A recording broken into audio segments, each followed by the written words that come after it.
ফের প্রকাশ্যে গাছ মাফিয়া ও জমি মাফিয়াদের দৌরাত্ম্য। কোনো রকম অনুমতি ছাড়া দিনের আলোয় চলছে নির্বিচারে গাছ নিধন। পরবর্তীতে গাছ কেটে সেই জমি বিক্রি হচ্ছে চড়া দামে। এলাকা জুড়ে এভাবেই চলছে দালাল রাজ। ছবিটা মালদা চাঁচলের কলিগ্রাম এলাকার।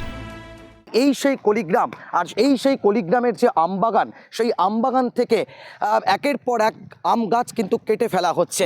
এবং এই মুহূর্তে আমরা যেটা দেখতে পাচ্ছি, প্রায় 6টি গাছ কিন্তু কেটে ফেলা হয়েছে। যদিও বন দপ্তর বলছে গাছ কাটার ক্ষেত্রে কোনো রকম কোনো অনুমতি কিন্তু নেননি। এমনকি এখানে গাছ মালিক যারা গাছ কাটছেন তাদের কাছে গেলে তারাও কিন্তু কোনো রকম কোনো অনুমতি দেখাতে পারেননি, যার কারণে ইতিমধ্যে কিন্তু 6টি আম গাছ কিন্তু একেবারে কেটে ফেলা হয়েছে বিনা অনুমতি ছাড়া। কিভাবে এই গাছগুলো কাটা হলো তা নিয়েও কিন্তু রীতিমতো প্রশ্ন উঠছে। কতগুলো গাছ কেটেছেন এই মুহূর্তে আপনি? 6টা গাছ আছে কাটানো, কিন্তু আমরা নিয়ম মেনে কাজ করছি না। বিনা নিয়মে আমরা কাজ করবো না।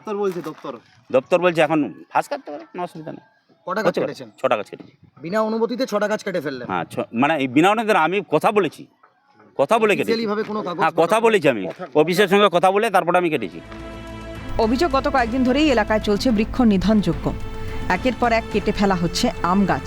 মেলেনি প্রশাসনের কোনো অনুমতিপত্র, অথচ হুঁশ নেই প্রশাসনের। এরপর সিএন পৌঁছতেই ঘটনাস্থলে যায় বন দপ্তর। বন্ধ হয় গাছ কাটা। বলছি পারমিশন নেওয়া হয়েছে? না, এটা পারমিশন নেওয়া হয়নি। না, পারেনি।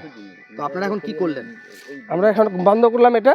এখন আমাদের রেঞ্জের অফিসার আসবে, ওখানে অফিসে যাবে। অফিসে যে ও লিগ্যাল সব কাগজপত্র না যতক্ষণ না করবে ততক্ষণ যেন একটা গাছ না।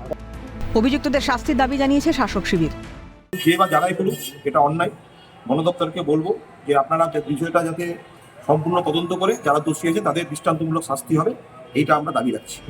পাল্টা কটাক্ষ করতে ছাড়েনি পদ্ম শিবির। মানে সমস্ত কিছুর দিক দিয়ে দুর্নীতিতে যে এরা ভরা সেটাই দেখা যাচ্ছে। ফরেস্ট দপ্তরে যাচ্ছে, সেখানেও কোনো নেই, কোনো রকম কোনো উত্তর নেই তাদের কাছে। মানে পুরো প্রশাসন থেকে শুরু করে সমস্ত কিছু যে করাপ্টেড, এটাই দেখা যাচ্ছে। আমের জেলা মালদার সেই জেলাতেই কিন্তু চলছে গাছ মাফিয়াদের দাপট। এখন দেখার বিষয় এ ব্যাপারে বন দপ্তর কি পদক্ষেপ গ্রহণ করে।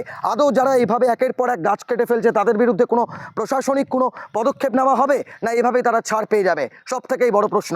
মালদার চাঁচল থেকে অভিষেক সাহা, ক্যালকাটা নিউজ।